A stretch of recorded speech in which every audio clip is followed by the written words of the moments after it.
এতিয়া ৰাতি 8টা মান বাজিছে আৰু এতিয়াৰ পৰা মই আকৌ কন্টিনিউ কৰিছো বাকি কি প্ৰিপাৰেচন চলি আছে এতিয়াৰ পৰা আপোনালোকক মই দেখাই গৈ থাকিম আৰু ভিডিওটো একেবাৰে শেষলৈকে চাই থাকিব এইফালে এলিছে আইচিং কৰি আছে তাকে আপোনালোকক অলপ দেখাই দিছো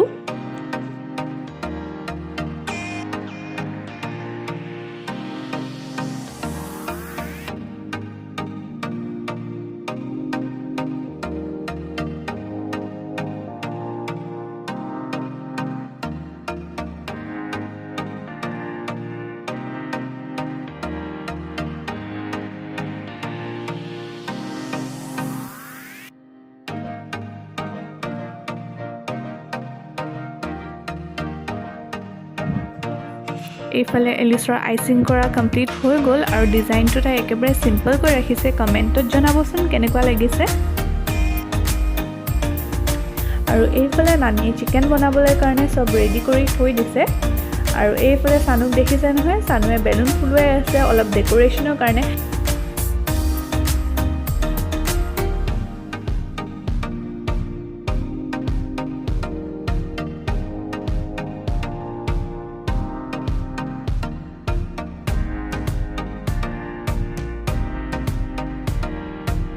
আৰু এইফালে চাওক আমাৰ ডিনাৰ ৰেডি হৈ গ'ল আজিৰ ডিনাৰ ভালকে দেখাইছো ৰখিব কি আছে আজিৰ ডিনাৰত এইফালে আছে মাছৰ তৰকাৰী তাৰ পিছত এখিনি হল চিকেন মছলা তাৰ লগতে আছে ভাত উইদাউট ভাত তো কমপ্লিট নহব এখিনি তাৰ পিছত এয়া সিম্পল কে সালাড বনালো আৰু এইটো হল তন্দুৰী চিকেন যেটো মই বনাইছিলো এই আৰু আমাৰ সিম্পল খানা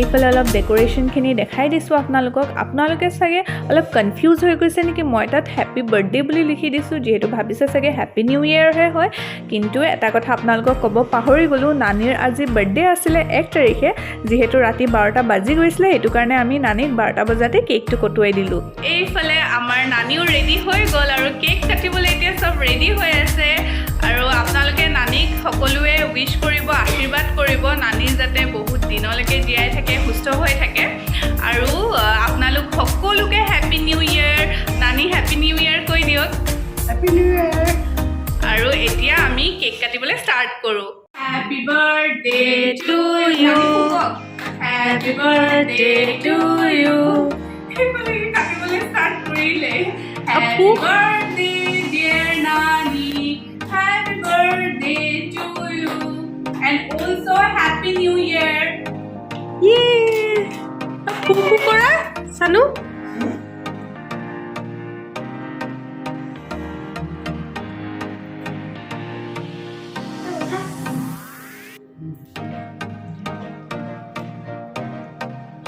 পুৰা সফট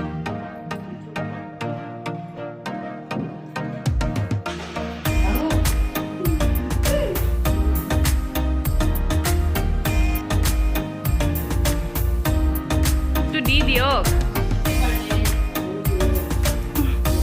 আৰু লগতে এইটো এটা গিফট আৰু এইটো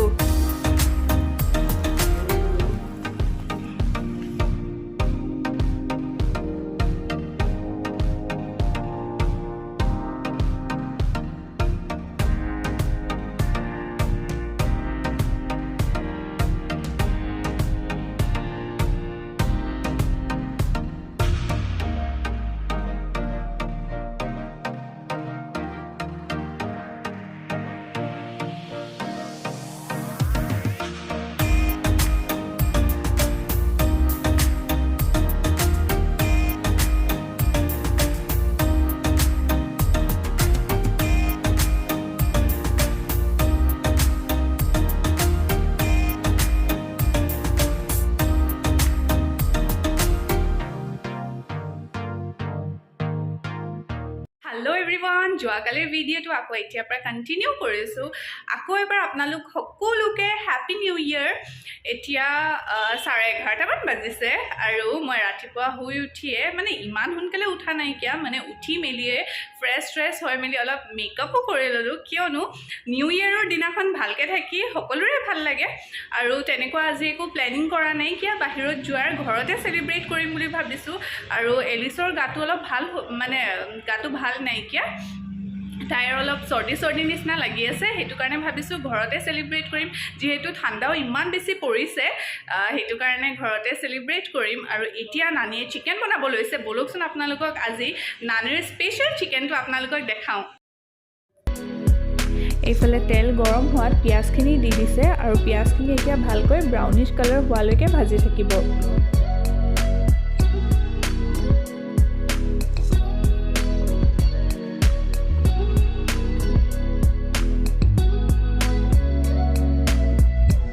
এইফালে ভাজা পিঁয়াজখিনি ব্ৰাউন কালাৰ হৈ গ'ল, লগতে আৰু অলপ কেঁচা পিঁয়াজ দি দিলে যাতে গ্ৰেভিটো খাবলৈ আৰু বেছি টেষ্টি হয়।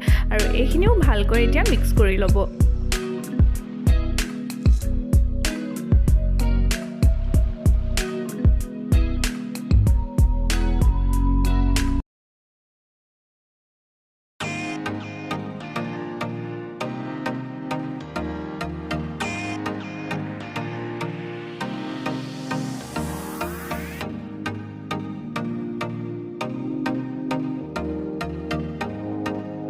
এইফালে এতিয়া পিঁয়াজখিনি ভাজাৰ পিছত আন্দাজমতে এতিয়া আদা আৰু নহৰু পেষ্ট দি দিছে আৰু এইখিনিও ভালকৈ ভাজি ল'ব কেঁচা গোন্ধটো নোযোৱালৈকে।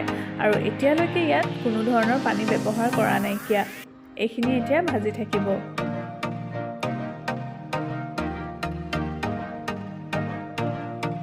আৰু এতিয়া ইয়াৰ ওপৰত গোটেই মছলাখিনি দি দিছে। মছলাৰ ভিতৰত হৈছে ৰেড চিলি পাউডাৰ, যিটো কাশ্মীৰী ৰেড চিলি হয় সেইটো দিছে, তাৰপিছত ধনিয়া পাউডাৰ দিছে, তাৰপিছত জিৰা পাউডাৰ, জালুক আৰু লগতে হালধি, আৰু লাষ্টতে একেবাৰে এইটো গৰম মছলা আৰু চিকেন মছলাটো দিব। আৰু এইখিনিও ভালকৈ এতিয়া ভাজি লৈছে আৰু জাষ্ট অলপহে পানী ব্যৱহাৰ কৰিছে ইয়াত এতিয়া।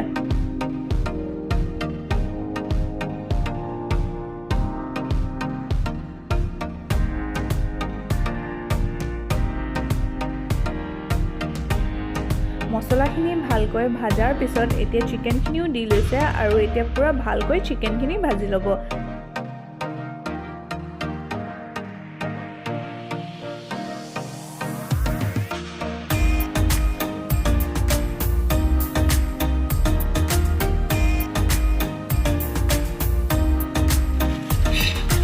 এইফালে চিকেনটো অলম'ষ্ট হ'বলেই হ'ল আৰু লগতে ইয়াত টমেটো পিউৰিও দিয়া হৈছিলে, সেইটো আপোনালোকক দেখুওৱা নহ'লে। আৰু এইফালে ফাইনেল প্লেটিং কৰি দেখাইছোঁ আপোনালোকক। আপোনালোকেও এবাৰ এনেকৈ বনাই খাবচোন, কিছুমানে হয়তো খাবও পাৰে। আৰু আজি আপোনালোকক আমাৰ নানীৰ স্পেচিয়েল চিকেনৰ ৰেচিপিটো শ্বেয়াৰ কৰিলোঁ। আশা কৰিছোঁ আপোনালোকেও ট্ৰাই কৰিব বুলি আৰু কমেণ্টত জনাব মোক কেনেকুৱা লাগিছে। ভাত খাই মেলি উঠিলোঁ আৰু চিকেনটো খাবলৈ সঁচাকৈ বহুত বেছি টেষ্টি হৈছিলে, আপোনালোকে দেখি গম পাইছে চাগে। আৰু ইমান বেছি গাড়ী গৈ আছে, আপোনালোকে চাগে মোৰ চাউণ্ডটো ভালকৈ বুজিয়ে পোৱা নাই নেকি। আৰু যোৱাকালি এলিছে যিটো কেক বনাইছিলে সেইটোও খাবলৈ বহুত টেষ্টি হৈছে, পুৰা স্পঞ্জি আৰু বহুত ছফ্ট হৈছিলে, একদম মুখত দিয়াৰ লগতে মেল্ট হৈ গৈছে। ইভিনিং টাইম হৈ গ'ল, 6টামান বাজিলে, সেইটো কাৰণে মই ভাবিলোঁ আজি চাওমিনে বনাওঁ। আৰু কি চাওমিন বনাম বুলি ভাবিছোঁ জানেনে? চিকেন চাও। সেয়ে ঘৰত যি আছে সেয়া দিয়ে বনাম বুলি ভাবিছোঁ। আৰু এইফালে আপোনালোকক ইনগ্ৰেডিয়েণ্টছখিনি দেখাইছোঁ আৰু ধৰিব পাৰিছে চাগে, নকলেও গম পাব। আৰু এইফালে মই তেল গৰম হোৱাত এইফালে পিঁয়াজ আৰু কেপচিকাম দি দিলোঁ আৰু অকণমান শ্বেলো ফ্ৰাই কৰিম।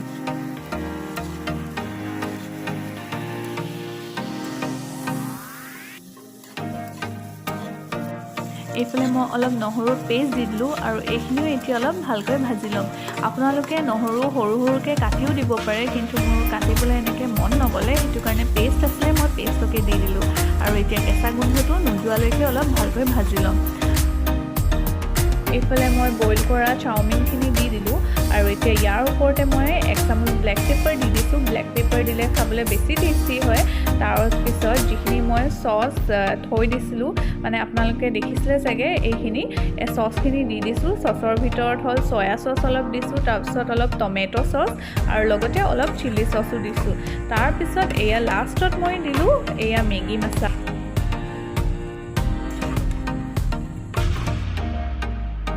এইফালে চিম্পল এণ্ড টেষ্টি চিকেন চাও ৰেডি হৈ গ'ল। এতিয়া খালি গৰমে গৰমে খাবহে লাগে। ঘৰত যি আছিলে তেনেকৈয়ে বনালোঁ। আপোনালোকেও চাগে কেতিয়াবা এনেকৈ বনাই ন?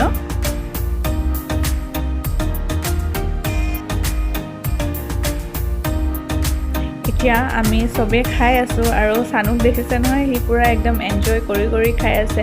আৰু আমি নহয় অলপ ইয়াত কুৰকুৰেও মিলাই লৈছিলোঁ। চৰি, কুৰকুৰে নহয়, এটা 2 ইয়াম চিপছ আছে ন, সেইটো আমি মিক্স কৰি খাইছোঁ। সেইটো খাই আৰু বেছি টেষ্টি লাগিছে। এইটো চানুৱে আপোনালোকক দেখায়ে দিছে। হেল্ল' এভৰিৱান, চাওমিন খাই মেলি উঠিলোঁ আৰু ভাবিছোঁ এতিয়া ইমানতে ব্লগটো শেষ কৰোঁ বুলি, নহ'লে আপোনালোক বহুত বেছি ব'ৰ হৈ যাব। আৰু বেছি ব'ৰ নকৰোঁ আপোনালোকক। আৰু আজি নিউ ইয়েৰ ডে'টো কেনেকৈ স্পেণ্ড কৰিলোঁ সেইটো আপোনালোকক দেখাবলৈ চেষ্টা কৰিলোঁ। আশা কৰিছোঁ আপোনালোকে মোৰ আজিৰ ব্লগটো চাই ভাল পাব বুলি। আৰু এটা কথা কমেণ্টত আপোনালোকে জনাবচোন, আপোনালোকে কেনেকৈ নিউ ইয়েৰ চেলিব্ৰেট কৰিলে আৰু দিনটো কেনেকুৱা গ'ল। তেন্তে আজিলৈ ইমান